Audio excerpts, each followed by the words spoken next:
Congratulations 1 year సక్సెస్ఫుల్గా మీ పాదయాత్ర, తర్వాత మీ party మొదటి ఏడాది యాత్ర కంప్లీట్ అయిపోయినాయి.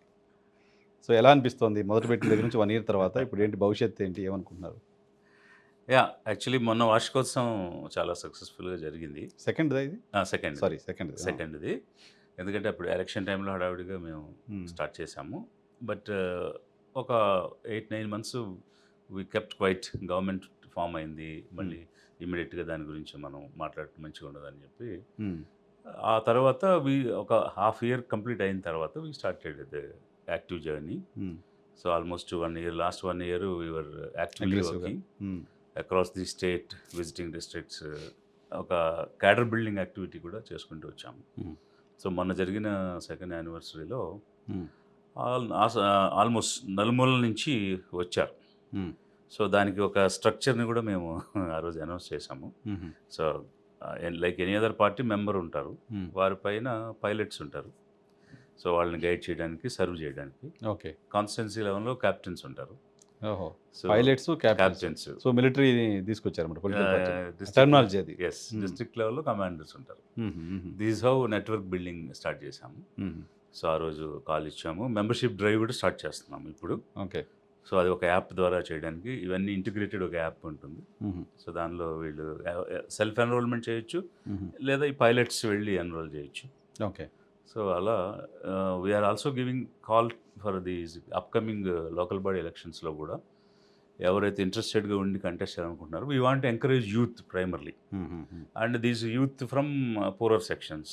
So our objective is to reach the poor okay and bring them up and also develop leadership among the poor.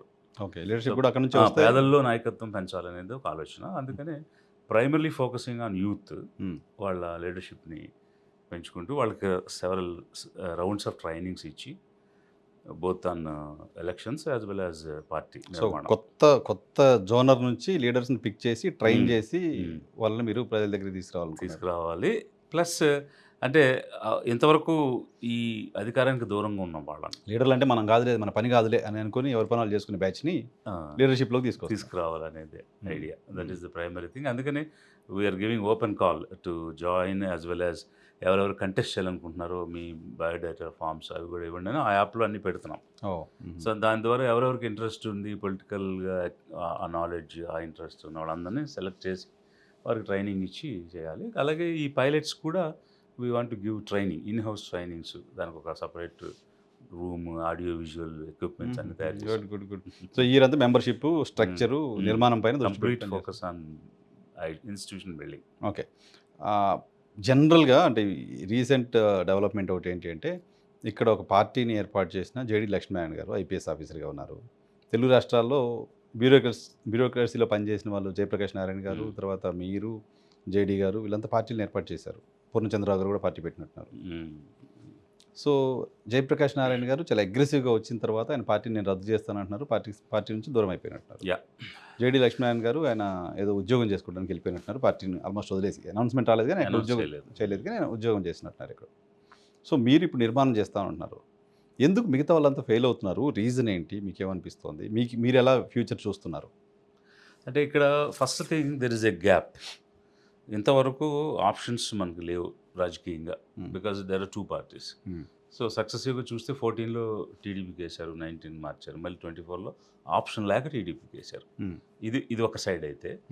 రెండవది అంటే ఇప్పుడు మనం ఏం చెప్పినా, ఫర్ ఎగ్జాంపుల్ మనం సిన్సియర్గా, కమిటెడ్గా, అంటే ఒక లైఫ్ సాక్రిఫైస్గా పనిచేయాలి, అలా చేస్తే అవుతుంది అని అన్నాం అనుకో, ఇవన్నీ వాళ్ళకి లేవా, వాళ్ళు చేయలేదా అని ఇలాంటి క్వశ్చన్స్ కూడా వస్తాయి. అయితే ఇక్కడ నా పాయింట్ ఏంటంటే there are section of people, నిరాదరణకు గురైనటువంటి ప్రజలు ఉన్నారు. వాళ్ళని ఆదరించి, వాళ్ళని చేరుకుని, వాళ్ళని పైకి లేపడానికి చేసే ప్రయత్నం అనేది సిన్సియర్గా జరగలేదని నేను భావిస్తున్నాను. ఇంకొకటి ఏంటంటే అసలు ఈ వర్గాల నుంచి నాయకత్వం రాలేదు. ఇప్పుడు మనం బ్రాస్ ట్రాక్స్ మాట్లాడుకుంటే, అంటే కొన్ని నిజాలు మాట్లాడితే ఆంధ్రప్రదేశ్లో first caste. So already NT Rama Rao ఒక పార్టీ పెట్టాడు, మాకు చాలు అని కమ్మ కమ్యూనిటీ అనుకుంది. ఇంకో కమ్మ అతను పార్టీ పెడితే ఆదరించే పరిస్థితి అయితే లేదు. అంటే గ్రౌండ్లోకి వచ్చి నేను వాస్తవం రాజకీయ నాయకుడిగా మారిపోయారు కాబట్టి చాలా విషయాలు అర్థమవుతుంటాయి ఇప్పుడు కొత్తగా సో మాట్లాడచ్చు. అందువల్ల in fact they themselves have opposed, ఎందుకు మనకు ఒక పార్టీ ఉంది ఇంకో పార్టీ ఎందుకని. బట్ అతను వేరే టర్న్ తీసుకున్నాడు, అవినీతి మీద యుద్ధం అన్నారు, ఇట్లేదు కొంతమంది చేశారు, చాలామంది అట్రాక్ట్ అయ్యారు అతనికి ఉన్నటువంటి క్రెడిబిలిటీని బట్టి, దాన్ని బట్టి వచ్చారు. బట్ ఆయన సక్సీడ్ కాలేకపోయాడు. ఫైనల్గా నేను ఆ మాట ఎందుకు నాకు వస్తుందంటే, అంటే ఎక్కడైతే కొంచెం కమ్మ డామినేషన్ నుండి గెలిచే అవకాశం ఉందో చివరికి అది చూస్ చేసుకుని అక్కడ గెలవడానికి ప్రయత్నం చేశాడు తప్ప కూకట్పల్లిలో ఆయన మాట కుక్కటిపల్లిలో ఆయన మాట్లాడిన థీరీలు కానీ చేసిన పనులు కానీ ఎక్కడా కూడా ఫలించలేదు. ఇంకెక్కడా పోటీ చేసినా గెలవమని, ఇక్కడైతే మన వాళ్ళు ఉన్నారు, మన జాతి వాళ్ళు ఉన్నారు, మనం గెలిపిస్తారని ఇతర పార్టీల మద్దతు కూడా తీసుకుని ఆయన ఎపిసోడ్ అలా క్లోజ్ అయింది. ఇక అంత పెద్ద ఎఫర్ట్ పెట్టిన వాళ్ళు అయితే ఇంతవరకు ఎవరు లేరు. అయితే నేను ఫీల్ అయ్యేది ఏంటంటే, ఒకటి completely sacrificing the balance life and selflessly working for the community. ఈ పేద జాతి కోసం పనిచేయాలి, మరో ఆలోచన లేదు, నో సెల్ఫిష్ మోటివ్స్. ఎందుకంటే సొంతంగా నా కోసం అయితే నాకు ఆపర్చునిటీస్ ఉన్నాయి. ఎక్స్ సీఎం ఓపెన్గా కానీ అంతకుముందున్న సీఎం కానీ ప్రజెంట్ సీఎం కానీ నేను వస్తాను నాకు అవకాశం ఇవ్వమని అడిగినా ఇస్తారు, మనం అడగకుండా కూడా ఇచ్చారు. సో అవి ఈరోజు నేను ఒక ఎంపీగాను ఎమ్మెల్యేగాను ఉండడానికి పెద్ద ఇష్యూ లేదు, అయిపోయి ఉండొచ్చు. అది నాకు నా ఫ్యామిలీకి ప్రయోజనం. బట్ జాతికి పేదలకి ఏం ప్రయోజనం? సో నేను 30 years సర్వీస్లో ఉండి what best I can do I did. But అది సరిపోదు కదా. సో అందుకోసం అది చేయాలని అంటే ఈ జర్నీ తీసుకోవాలనుకున్నాం. అది జనం కోసం, జాతి కోసం, not for the self. Okay, of course అంటే మళ్ళీ వాళ్ళకి అయ్యలేవా అనే కంపారిజన్ కూడా రావచ్చు, ఉండుంటాయి. బట్ నాకు ఒక నిర్దిష్టమైన ప్రణాళిక ఉంది. ఇప్పుడు ఏదో పార్టీ పెట్టేస్తే ఒక హైప్లోనో ఒక ఎమోషన్లోనో గెలిచేస్తే ఆ పార్టీ ఎంతకాలం నిలబడుతుందని చెప్పలేం. బట్ మనం అలా అనుకోవట్లేదు. ఒక వ్యవస్థీకరణ చేయాలి, ఇన్స్టిట్యూషన్ బిల్డింగ్ చేయాలి, క్యాడర్ బిల్డ్ చేయాలి, నెట్వర్కింగ్ చేయాలి. అలా ఒక భవనాన్ని ఎలా నిర్మిస్తామో అలా పార్టీ నిర్మించుకుంటూ రావాలని నేను ఒక ప్రయత్నం చేస్తున్నాను. మనకి లక్కీగా 4.5 years టైం ఉంది. మొన్నటికి నేను స్టార్ట్ చేసేటప్పటికి ఇప్పుడు 3 years అబవ్ ఉంది. ఒక స్టేజ్కి వచ్చాము. అందరిలోనూ ఒక ఆశ ఉంది, చేయగలుగుతామని ఒక నమ్మకం కూడా ఉంది. కమింగ్ 1 yearలో మా డెవలప్మెంట్ ఎలా ఉంటుందో చూస్తే జనాలకు కూడా నమ్మకం వస్తుంది. రేపు రాబోయే స్థానిక సంస్థల ఎన్నికలు, మున్సిపల్ కానీ అలాగే జిల్లా పరిషత్స్ కానీ ఫోకస్డ్గా సెలెక్టివ్గా కొన్ని చేద్దాం అనుకుంటున్నాం. చేసిన దగ్గర గెలిచి చూపిద్దామని అనుకుంటున్నాం. ఒక ఛాలెంజ్గా వెళ్తున్నాం. We have to see. Okay, but మొత్తం లార్జర్గా బ్యూరోక్రసీలో పనిచేశారు, సొసైటీ కోసం పనిచేస్తున్నారు. నాట్ ఓన్లీ వెనకబడిన వర్గాలకు సంబంధించిన వాళ్ళు మాత్రమే కాదు, సొసైటీ అందరి కోసం పాలసీస్ రూపొందిస్తారు, అందరి కోసం పనిచేస్తుంటారు కదా.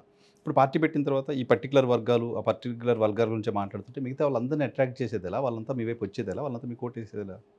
ఎగ్జాక్ట్లీ, మా పార్టీ కాదు అన్నట్టు మీరే కొన్ని వర్గాలను దూరం చేస్తారు. లేదు అంటే మనం ఏమంటున్నామంటే ఫోకస్ ఆన్ ది అన్రీచ్డ్. ఇప్పుడు పేదలు అనేవాళ్ళు అన్ని వర్గాలు ఉన్నారు. ఓసీలో ఉన్నారు, బీసీలో ఉన్నారు, ఎస్సీ ఎస్టీ మైనారిటీలో ఉన్నారు. అందరికీ రీచ్ అవ్వాలనేది మా ఉద్దేశం, irrespective of the cost, creed, sex. So ఇది ఫస్ట్ ఫోకస్, మా ఫస్ట్ ఎజెండా, మా కాన్స్టిట్యూషన్ కూడా అదే. అది ఓసీఐ ఎస్సీ అనేది కాదు, పేదలు by and large. And next ఏంటంటే, ఇప్పుడు నేషనల్ ఇష్యూస్ ఉన్నాయి, ఇంటర్నేషనల్ ఇష్యూస్ ఉన్నాయి, అలాగే స్టేట్ ఇష్యూస్ ఉన్నాయి. ప్రతి ఇష్యూలోనూ ఒక స్పష్టత ఇస్తూ overall development of the state కావాలి. రాష్ట్రం అభివృద్ధి చెందకపోతే ఒక్క సెక్షన్ అభివృద్ధి చెందే ప్రయోజనం లేదు. So when we bring the manifesto, we will prepare in such a way, and if we get an opportunity, we'll work in such a way that state first, రాష్ట్ర అభివృద్ధి మొదట. ఆ అభివృద్ధిలో ఎవరు మొదట అంటే అత్యంత నిరుపేదలు, అత్యంత నిరాదరణకు గురైనటువంటి వాళ్ళు. అంటే చిన్న ఎగ్జాంపుల్ చెప్పి నేను క్లోజ్ చేస్తాను. కేరళలో what they did, poorest of the poor ఎవరు సెలెక్ట్ చేశారు. So they identified 94,000 families. So they are the ultra poorest of the poor. అంటే మనం ఏ పదం అని ఇవ్వచ్చు, అత్యంత నిరుపేద. తినడానికి వాళ్ళు ఉండటానికి, ఆ స్టేట్ ఆఫ్ లైఫ్ ఉండటానికి వీలు లేదు. వాళ్ళని కంప్లీట్గా మనం ఎలివేట్ చేయాలి, అప్లిఫ్ట్ చేయాలి అని ఒక ఎజెండా తీసుకున్నారు. సో అది తీసుకుని చేసినంత మాత్రం రాష్ట్రాన్ని వదిలేయాలి, రాష్ట్ర అభివృద్ధికి చేయకుండా ఉండాలనేది ఏం లేదు. అన్ని వర్గాలకు, అన్ని ప్రాంతాలకు మనం అభివృద్ధి చేయాలి. రాష్ట్రం అనేది మొదట సూచికగా పెట్టుకుని, బట్ ఇలా కేస్ బై కేస్ చేసుకుంటూ రావాలనేది మా యొక్క ఆలోచన. ఓకే. అలా ఇంతవరకు ఏ పార్టీ చేయలేదు, మన రాష్ట్రంలో అయితే చేయలేదు. మేము వినూత్నంగా చేసి చూపిస్తాం.